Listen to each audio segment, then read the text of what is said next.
Hello everyone, welcome back to my channel Archana academy. और इस video में हम देखेंगे कि D triple S B E dossiers क्या होता है, उसे आपको कब सबमिट करना है, क्या क्या चीज़ें आपको अभी से प्रिपेयर करनी है। ये बहुत इंपॉर्टेंट चीज़ है क्योंकि एंड मोमेंट पे आप अपने डॉक्यूमेंट्स कलेक्ट करने जाओगे, क्योंकि इसमें ई डॉजियर्स के लिए लिमिटेड टाइम मिलता है, तो आपको काफ़ी प्रॉब्लम हो सकती है और आप डिसक्वालीफाई भी हो सकते हैं। ठीक है, तो यहाँ पर हम स्टार्ट करते हैं कि पहले किस तरीके से लिस्ट आएंगी। तो एग्ज़ाम्स अभी चल रहे हैं, कुछ के एग्ज़ाम्स हो गए हैं, तो सबसे पहले रिज़ल्ट आएगा। रिज़ल्ट के बाद आएगी क्वालिफाइड कैंडिडेट की लिस्ट। तो क्वालिफाइड कैंडिडेट एक परसेंटेज के ऊपर, मान लीजिए 50% के ऊपर, ये हम सपोज़ कर रहे हैं, जितने भी कैंडिडेट्स हैं वो सभी क्वालिफाइड माने जाएंगे। इन क्वालिफाइड में से कुछ लोगों का नाम आएगा मेरिट लिस्ट में, नंबर ऑफ़ सीट्स पे डिपेंड करता है वो। ठीक है, तो मेरिट लिस्ट में जिन स्टूडेंट्स का नाम आएगा उनको जो डी ट्रिपल एस बी है वो मेल करेगा कि वो एक लिमिटेड टाइम पीरियड के अंदर ई डॉजियर्स को अपलोड कर दें। तो ई डॉजियर्स होते हैं वो डॉक्यूमेंट जो किसी पोस्ट के लिए आपको अपलोड करने होते हैं। तो ये बेसिकली एलिजिबिलिटी से रिलेटेड होते हैं, जो भी आपका एलिजिबिलिटी क्राइटेरिया था उस एग्ज़ाम को देने का, उससे रिलेटेड जितने भी डॉक्यूमेंट्स हैं वो आप अपलोड करेंगे। ठीक है, तो सबसे पहले हम स्टार्ट करते हैं कास्ट सर्टिफिकेट से, क्योंकि ये बहुत ही इम्पॉर्टेंट पॉइंट है।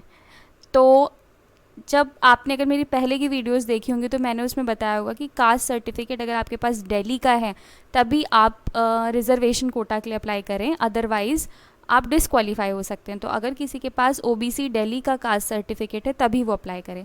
अगर कैंडिडेट के पास दिल्ली का ओबीसी सर्टिफिकेट नहीं है फिर भी उसने ओबीसी दिल्ली के लिए अप्लाई किया है, तो उनके फादर के पास दिल्ली का कास्ट सर्टिफिकेट होना चाहिए। या तो उस कैंडिडेट के पास होना चाहिए, उसके पास नहीं है तो उनके फादर के पास होना चाहिए। ईडब्ल्यूएस, अगर दिल्ली में आप ईडब्ल्यूएस में आते हैं, आपके पास सर्टिफिकेट है दिल्ली की अथॉरिटी से, तो ही आप इसमें काउंट होंगे। एससी और एसटी के लिए भी सेम है कि आप दिल्ली का, आपका एससी का कास्ट सर्टिफिकेट होना चाहिए और दिल्ली का ही एसटी का कास्ट सर्टिफिकेट होना चाहिए। और बाकी सेम चीज़ यही अप्लाई करती है कि अगर नहीं है तो आपके फादर का होना चाहिए। नेक्स्ट आता है आपका, हम 10th से लेके ग्रेजुएशन लेवल तक जाएंगे। अगर आपने पीजीटी के लिए अप्लाई किया था तो आप पोस्ट ग्रेजुएशन लेवल तक जाएंगे डॉक्यूमेंट्स की जो हम सीरीज़ देखेंगे उसमें। तो क्लास 10th में आपको क्या चाहिए, ये आपका डेट ऑफ बर्थ सर्टिफिकेट भी माना जाता है यहाँ पे, कि अगर आपका डेट ऑफ बर्थ सर्टिफिकेट अगर आपको लगाना है तो आप क्लास 10th का सर्टिफिकेट लगाएंगे। तो इसमें आपका क्लास 10th का सर्टिफिकेट होना चाहिए और साथ में क्लास 10th की मार्कशीट होनी चाहिए। नेक्स्ट, क्लास 12th का सर्टिफिकेट और क्लास 12th की मार्कशीट होनी चाहिए। उसके बाद ग्रेजुएशन, अगर आपने टीजीटी के लिए अप्लाई किया या ऐसी किसी पोस्ट के लिए जिसमें ग्रेजुएशन एलिजिबिलिटी थी तो आपको इसके डॉक्यूमेंट्स भी लगाने पड़ेंगे। ठीक है, तो अगर टीजीटी या ग्रेजुएशन तक का अप्लाई किया था तो सिर्फ यहाँ तक ही आपको डॉक्यूमेंट्स अपलोड करने हैं, पोस्ट ग्रेजुएशन की डॉक्यूमेंट्स अपलोड करने की ज़रूरत नहीं है। अगर आपने पीजीटी की पोस्ट के लिए अप्लाई किया था तो आपको पोस्ट ग्रेजुएशन के भी सर्टिफिकेट अपलोड करने हैं। सेम यही पैटर्न फॉलो होगा। तो ग्रेजुएशन में आपकी फ़र्स्ट ईयर की मार्कशीट होनी चाहिए, जैसे कुछ कॉलेजेस में ईयरली एग्ज़ाम होते हैं तो फर्स्ट ईयर की मार्कशीट होनी चाहिए। अगर सेमेस्टर वाइज है तो फर्स्ट सेमेस्टर की भी मार्कशीट होनी चाहिए और सेकंड सेमेस्टर की भी मार्कशीट होनी चाहिए। इसी तरीके से सेकंड ईयर में अगर आपका सेमेस्टर वाइज है तो थर्ड और फोर्थ की एक सिंगल मार्कशीट मिलती है कंबाइंड, तो या तो सेकंड ईयर की कंप्लीट मार्कशीट होनी चाहिए या ये दोनों कंबाइंड। इसी तरीके से थर्ड ईयर, और प्रोविजनल सर्टिफिकेट होना चाहिए जो कि कोर्स के एंड में मिलता है, क्योंकि आपको पता है कि अगर टीजीटी के लिए अप्लाई किया है तो आपका कोर्स कंप्लीटेड होना चाहिए, मतलब आपका ग्रेजुएशन कंप्लीटेड होना चाहिए, अदरवाइज़ तब भी आपको डिसक्वालीफाई कर दिया जाएगा। तो इसीलिए यहाँ पे प्रोविजनल लगाना बहुत ही ज़्यादा इम्पॉर्टेंट है। और अगर डिग्री है आपके पास, मतलब अगर ग्रेजुएशन के 2 साल के बाद 2 साल तक, मतलब ग्रेजुएशन के 2 इयर्स तक आपके पास डिग्री आ जाती है, तो अगर आपने 2 साल पहले ग्रेजुएशन किया था तो आपके पास डिग्री भी आ जाएगी, तो आपको वो भी लगानी है। अगर इन दोनों में से एक चीज़ है तो आप एक लगा सकते हैं, जैसे प्रोविजनल सर्टिफिकेट। नेक्स्ट आता है बीएड बीएलएड। तो इसमें आपके पास सारे सेमेस्टर की मार्कशीट होनी चाहिए, ईयर वाइज, अगर सेमेस्टर वाइज है तो सेमेस्टर वाइज सब अपलोड करनी है। जैसे वहाँ पे ऑप्शन होगा फर्स्ट ईयर, या तो कंबाइंड है तो फर्स्ट ईयर की मार्कशीट लगा दो, या फिर फर्स्ट एंड सेकंड सेमेस्टर की एक पीडीएफ बनाकर आपको मार्कशीट अपलोड करनी होगी। तो फर्स्ट ईयर में अगर फर्स्ट ईयर की कंबाइंड है तो वो सही है, otherwise first and second semester की एक पीडीएफ बना के फर्स्ट ईयर के अंदर आपको अपलोड करनी होगी। इसमें भी आपके पास प्रोविजनल सर्टिफिकेट या डिग्री होनी चाहिए, ठीक है। तो प्रोविजनल सर्टिफिकेट तो मिल जाता है एग्ज़ाम के बाद।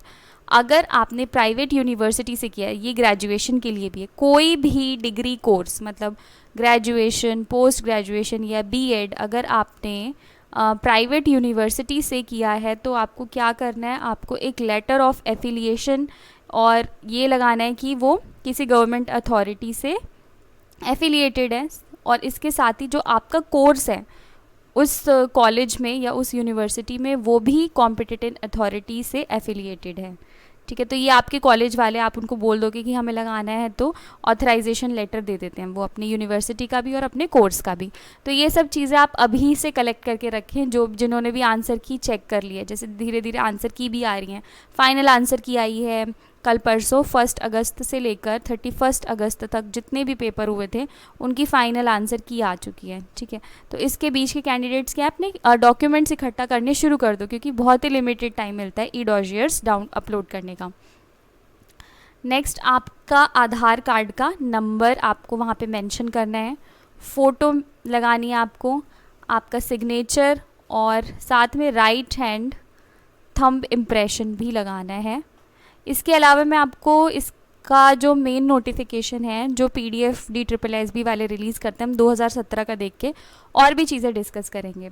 और एडमिट कार्ड, ये बहुत इंपॉर्टेंट है। एडमिट कार्ड जो आपने एग्ज़ाम दिया था उस दिन, उस एडमिट कार्ड को इन्विजिलेटर ने क्रॉस साइन किया होगा, ठीक है, वो एडमिट कार्ड की कॉपी लगाना, मतलब उस एडमिट कार्ड की फ़ोटो स्कैन करके लगाना ज़रूरी है। अगर आपसे वो गुम हो गया या आपने नहीं संभाला है तो आपको उसकी कंप्लेन लिखवानी है कि आपका एडमिट कार्ड चोरी हो गया, गुम हो गया, जो भी है उसकी FIR कॉपी आपको लगानी है। अदरवाइज़ इधर भी आप डिस्क्वालीफाई हो सकते हैं। तो अगर गुम हो गया या नहीं मिल रहा है तो ये वाला इंतज़ाम आप अभी कर लो। तो इस तरीके से हमने एक पोर्शन तो देख लिया है। नेक्स्ट पोर्शन हम देखेंगे कि DSSB की वेबसाइट किस तरीके से रिलीज़ करती है और क्या कुछ चीज़ों का आपको ध्यान रखना है ई-डॉसियर्स को अपलोड करते वक्त। तो हमने PDF फॉर्मेट में नहीं देखा था, अब हम PDF फॉर्मेट में देख लेते हैं। तो ये 2017 में ई-डॉसियर का नोटिस निकाला था DSSB ने, तो इसको ज़रा डेप्थ में देखते हैं कि क्या क्या चीज़ें थी।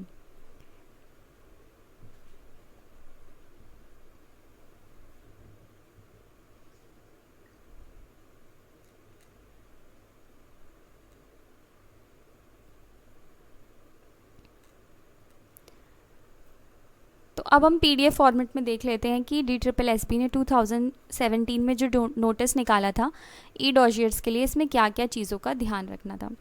तो इसमें बोला गया है, this is for the information of all candidates going through the recruitment process that the manual process of submission of documents for eligibility by the short listed candidates against notified vacancy for various post codes has already been dispensed with thereby introducing. मतलब एक नया system आया है जहाँ पर आपको अपने documents, essential documents जो हैं वो अपलोड करने हैं। इससे क्या होगा कि वो आपको ऑनलाइन सिस्टम में ही आपके डॉक्यूमेंट्स को वेरीफाई करके आपको प्लेस बताएंगे, अगर आपके डॉक्यूमेंट सही हैं, कि आपको वहाँ पे फिज़िकल वेरिफिकेशन के लिए कब आना है। तो इससे क्या होगा कि रश कम हो जाएगा और इससे ट्रांसपेरेंसी भी बनी रहेगी, क्योंकि अगर मान लीजिए कोई डिसक्वालीफाई होता है, डॉक्यूमेंट सही नहीं लगाता, तो वो अगले कैंडिडेट को, मान लीजिए कोई 4th रैंक पे है, कोई 5th रैंक पे है, तो वो 4th वाला अगर डिसक्वालीफाई हो जाता है तो वो 5th रैंक के लिए नोटिस निकालेंगे, फिर वो अपने जो डॉक्यूमेंट्स है वो लेके फ़िज़िकल वेरिफिकेशन के लिए जा सकते हैं, ठीक है। तो ये इसीलिए एक अच्छा सिस्टम है। तो इसमें आगे क्या चीज़ ध्यान रखनी है कि कौन कौन से जो डॉक्यूमेंट्स हैं वो अपलोड करने हैं। तो जैसे मैंने अभी बताया कि कास्ट सर्टिफिकेट, जिस भी कैटेगरी का आपने अप्लाई किया बट दिल्ली का होना चाहिए। उसके बाद non creamy layer certificates for OBC, और अगर OBC के लिए अप्लाई किया है तो आपके पास नॉन क्रीमी लेयर सर्टिफिकेट होना चाहिए। अगर नहीं है तो फादर का कास्ट सर्टिफिकेट होना चाहिए, बट वो दिल्ली का होना चाहिए, ठीक है। तो फिज़िकली हैंडीकैप्ड सर्टिफिकेट होना चाहिए अगर किसी ने फिज़िकली हैंडीकैप्ड रिजर्वेशन के लिए अप्लाई किया है। स्पोर्ट्स पर्सन के लिए अगर कोटा के लिए आपने अप्लाई किया है तो आपका सर्टिफिकेट ऑफ पार्टिसिपेशन या मेडल, जो भी उसमें लिखा हुआ था रिजर्वेशन के लिए, वो आपके पास होना चाहिए। अगर आपने रिलैक्सेशन के लिए अप्लाई किया था, एज रिलैक्सेशन के लिए, तो आपके पास एक्स सर्विसमैन का डिस्चार्ज सर्टिफिकेट होना चाहिए, और पीरियड ऑफ सर्विस और रीज़न ऑफ डिस्चार्ज ये भी आपके पास होना चाहिए। Proof of date of birth के लिए भी जैसे मैंने बताया class 10th certificate is important, और बाकी आपकी मार्कशीट होनी चाहिए हर ईयर सेमेस्टर की, जो मैंने बहुत अच्छे से भी एक्सप्लेन की थी। साथ ही ओरिजिनल प्रोविजनल डिग्री, डिप्लोमा या सर्टिफिकेट का वहाँ पे आप स्कैन कॉपी अपलोड करेंगे। उसके अलावा अगर आपने प्राइवेट यूनिवर्सिटी से किया है, ये भी मैंने अभी आपको बताया था, तो आपका एफिलिएशन ऑफ इंस्टीट्यूट, किससे एफिलिएटेड है इंस्टीट्यूट, उसकी स्कैन कॉपी आपको लगानी है। साथ में आपका कोर्स का रिकग्निशन कॉम्पिटिटेंट अथॉरिटी से होना चाहिए, ये भी इंपॉर्टेंट है। तो अब मोस्टली बच्चे प्राइवेट यूनिवर्सिटी से ही करते हैं बीएड वगैरह या मास्टर्स वगैरह, तो आपको ये कलेक्ट करके अभी रखना है। उसके साथ ही कॉपी ऑफ एडमिट कार्ड लगानी है, जहाँ पर सिग्नेचर कैंडिडेट का और साथ में इन्विजिलेटर का भी सिग्नेचर होना चाहिए। आधार नंबर रिक्वायर्ड है, इसकी कॉपी लगाने की ज़रूरत नहीं है, ठीक है। उसके अलावा और कोई डॉक्यूमेंट जो DSSB आपको टाइम टू टाइम आपको ईमेल के द्वारा वो बताते रहेंगे कि ये प्रॉब्लम है आपके सर्टिफिकेट में, या इसको फिर से अपलोड करो, ठीक है। तो आपको अपना ईमेल अकाउंट जो आपने दिया था फॉर्म भरते वक्त, वो टाइम टू टाइम चेक करना है, ठीक है। फ़ोटोग्राफ लगानी है आपको अपनी, साथ में मैंने बताया था सिग्नेचर, राइट थंब इम्प्रेशन, और सेल्फ डिक्लेरेशन फॉर्म ए। सेल्फ डिक्लेरेशन फॉर्म ए होता है कि मैं सर्टिफाई करता हूँ कि जितनी भी नॉलेज ऊपर दी गई है वो सब ठीक है, या मुझे टर्मिनेट कर दिया जाएगा जो भी मैंने अगर गलत इन्फॉर्मेशन दी। तो इसको यहाँ पर अपना प्लेस, डेट और सिग्नेचर करके इसको भी स्कैन करके आपको अपलोड करना पड़ता है। तो इस तरीके से मैंने हर एक माइन्यूट डिटेल्स को यहाँ पर एक्सप्लेन करने की कोशिश की है। आई होप आपको सारी चीज़ें समझ में आई हों। अगर आपका कोई सजेशन या कोई क्वेरी है तो आप कमेंट्स में लिख सकते हैं। और अपकमिंग एग्ज़ाम्स के लिए good luck, thanks for watching. और अपने फ्रेंड्स के साथ इस वीडियो को शेयर करें, इस चैनल को सब्सक्राइब करें और इस वीडियो को लाइक